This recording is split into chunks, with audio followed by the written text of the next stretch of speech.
Sitting down now with Philip Galati to talk some sports, and Philip, is looking like a long shot for SU's men's basketball to make the tournament. It is a long shot. Like I said, Chris Bell looking good right there to start off the game versus NC State. First one's a corner tray off the Malik Brown feed. He nails the second one in the opposite corner after the J.J. Starling pass. Bang, and he sidestepped into his third of a career-high 8 triples in the first half, shooting the cover off the ball and gaining a ton of confidence in the process. Late first half, Quadir Copeland runs through the passing lane to put Cuse up 10, and he finishes with the sweet reverse slammer jammer. He also had a career day, his second ever 20-point game en route to a career-high 25 on the night. Second half, men's fake shot pass to Brown who gives it right back, and Judah darts into the lane with the left for 2. Copeland on the bench likes the left too. That will be Mitch's 1,000th career point. Late second half, DJ Horn gets to the rim, gets 3 the hard way, and brings the Wolfpack back within 3. Those will be 3 of his game-high 32 points for NC State. Tied with 20 ticks left, Copeland eventually gets into the pick and roll with Brown, and he gets hacked attacking the rim. He knocked down 2 clutch free throws to give SU a 2-point lead. Last play for NC State, Horn sizes up Copeland, and it looks like he was looking for contact on the shot, but no dice from the Zebras. Miss collected the board, and he would hit 2 more clutch free throws to put the Orange up 4. Kevin Keats looked like he was thinking the same thing as Horn, a little upset right there, and the Orange will improve to 6-1 all-time in PNC against the Wolfpack as Quadir Copeland exchanges some pleasantries with the fans and asks if anybody wants autographs after the game. Meanwhile, SU women continue down their path toward a top 4 seed and a home NCAA tournament game. Coming off a double-digit win against the Miami Hurricanes, the Orange continued their ACC road trek before wrapping up their regular season with a big-time ranked matchup versus NC State. Coach FLJ was recently named a finalist for the late season Naismith Coach of the Year honors, and for good reason for the way the Raiders squad been playing. First quarter, Ferris finds Woolley for the top of the key 3.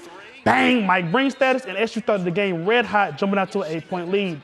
Midway through the second, Fair takes the inbound pass and nails the deep bomb from long range, putting SU up double digits. Mama, there she goes again. Middle of the third, Fair collects the board and gets out on the break, dancing through the lane a little bit, and finds Georgia Woolley in the corner pocket yet again. Come on now, gotta love it. Georgia would finish with 26 big ones for Coach Jack. Late third, London Clarkson on Fair Island, and she didn't stand a chance. Tween in and out step back 3, and she gets the shooter's touch to put SU up big. Minute left in the fourth, Gage in the lane pulls up for the tough midi, and that right there is why she's 6th in Division I history in points. Fair would finish with 33 points, and the Orange would leave Charlottesville with their 22nd win on the season. And they are full speed ahead, hard charging into the ACC tournament with a ton of momentum. All right, so a lot of stuff to talk about. Let's pivot back to Syracuse men's basketball. Head coach Adrian Autry and company. How far can they go this season? I mean, are they going to be in the big dance, the NIT, none of the above? What do you think? So I think that a lot of people worry about that 20-win mark as a milestone to get into the NCAA tournament. Obviously, we both know that's not true. Net rankings, quality schedule, a lot of things factor into that. But I think that 20 wins is a The weather was dreary and gloomy, but it was a victory weekend nonetheless for Syracuse natives and New York residents alike across a few sports. I'm Josh Crawford for NCC News, and this is your 11 p.m. sports update. This Syracuse men's team has yet to secure a quad 1 win on the season. And after a blowout loss at the hands of R.J. Davis in the North Carolina Tar Heels, this team was looking for any kind of positive momentum as they get into the thick of ACC play. Meanwhile, the SU women are coming in hot, getting off to a 14-2 start this season. This storyline centered around Super Senior Deasia Fair, who came in just 14 points shy of the 3,000-point mark for her career, which would make her the 16th in NCAA history, man or woman, to reach that barrier. Broken tables and bubbles courts were plentiful this weekend in Western New York as the NFL wildcard round made its way to the Empire State. The Bills come into the playoffs riding a 5-game winning streak, and expectations are high with Bills Mafia, what looks like a vulnerable Kansas City team awaiting them if they can win this one. Thanks, Rico.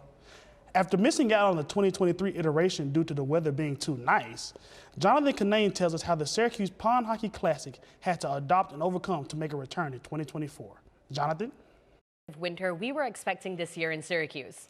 That's right, Whitney. Our weatherman, Michigan's finest and noted Jerry golf enthusiast, Patrick Smith is outside live on the current forecast. Patrick, what you got?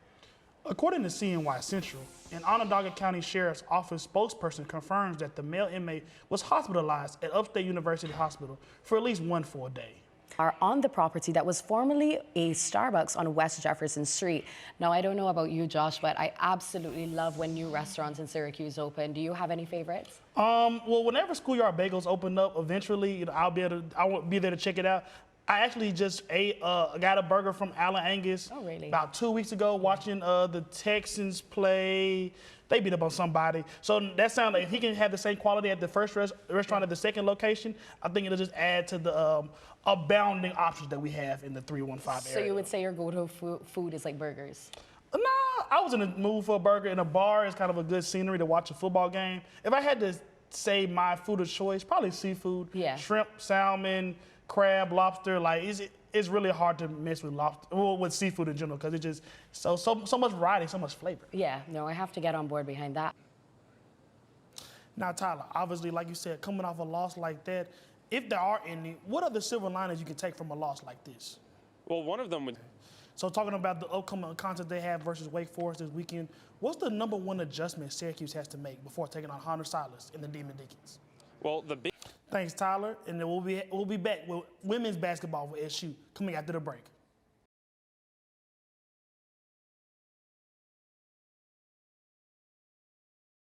Yeah, like Coach Autry said, it was really tough to see the lack of defense for SU right there, specifically when you couldn't have it offset by some three-point shooting of your own, with your guys Chris Bell and Justin Taylor going 0 for the night. So, yeah, it was just a tough game, and, SU has a really uphill battle if they want to get into the NCAA tournament. But like I said earlier, you got some prime time opportunities coming up against Wake Forest, Clemson, and UNC if SU is going to get into that field of 68.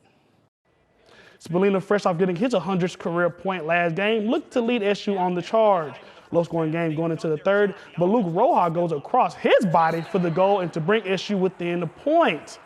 4 minutes later, it's Spallina on the back who uses the pick to find the back of the net and knock things up 6-all with a quarter and a half left. He's one bad mamma jamma.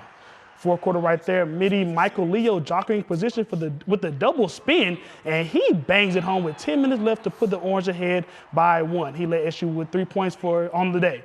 Late fourth, Eric Spanos is behind the net, and he scored the diving goal to put the Terps ahead with 4 minutes left in regulation. Spanos had a goal and assist on the day.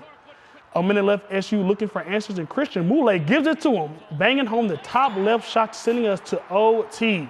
In OT, here's the controversy. Michael Leo is called for the crease violation by landing in the crease, wiping away Leo's game-winning goal. Definitely a tough call going against the Orange, but a little bit of soaking perhaps immediately afterwards. Maryland's wide open on the attack, and George Stamos sends the Orange faithful home sad as he nails the game winner for Maryland. Definitely a wide swing of emotions for SU, but they have to get right back on the horse on Wednesday to host a Utah U squad that's currently 0-2. Let's wrap it up with some puck. It's Super Bowl Sunday, but that was not the only important red of the day. The 15th ranked Louisville Cardinals made a trek to the Dome to face off against your 23rd ranked Syracuse Orange. And I would say it was a back and forth game, but that'd be lying. Louisville controlled the flow for most of this game, starting off the first quarter shooting over 65% from the field, led by their main post player, Nyla Harris, who ended the game with 22 points and 11 boards. Louisville had between an 8-point lead and a 4-point lead for most of the first half into the third quarter, and Syracuse didn't end up taking the lead until midway through the fourth quarter. However, it was all Orange down from there. Alyssa Latham led this team inside with 9 points and a career-high 6 blocks, and Deasia Fair, the All-Star, capped it off after an Olivia Cochran technical foul gave SU 2 free throws and the ball back. Deasia Fair was able to knock down those game-winning free throws, and Syracuse eked out a 1-point win, 73-72, to move to second place in the ACC standings ahead of Louisville with 5 regular season games left to go. For me, I think the way that this Orange is playing, especially with Deasia Fair not having efficient nights, they should be one of the top contenders to make a deep run in the NCAA tournament. Josh Crawford, Fan Nation. You good? You think it was good?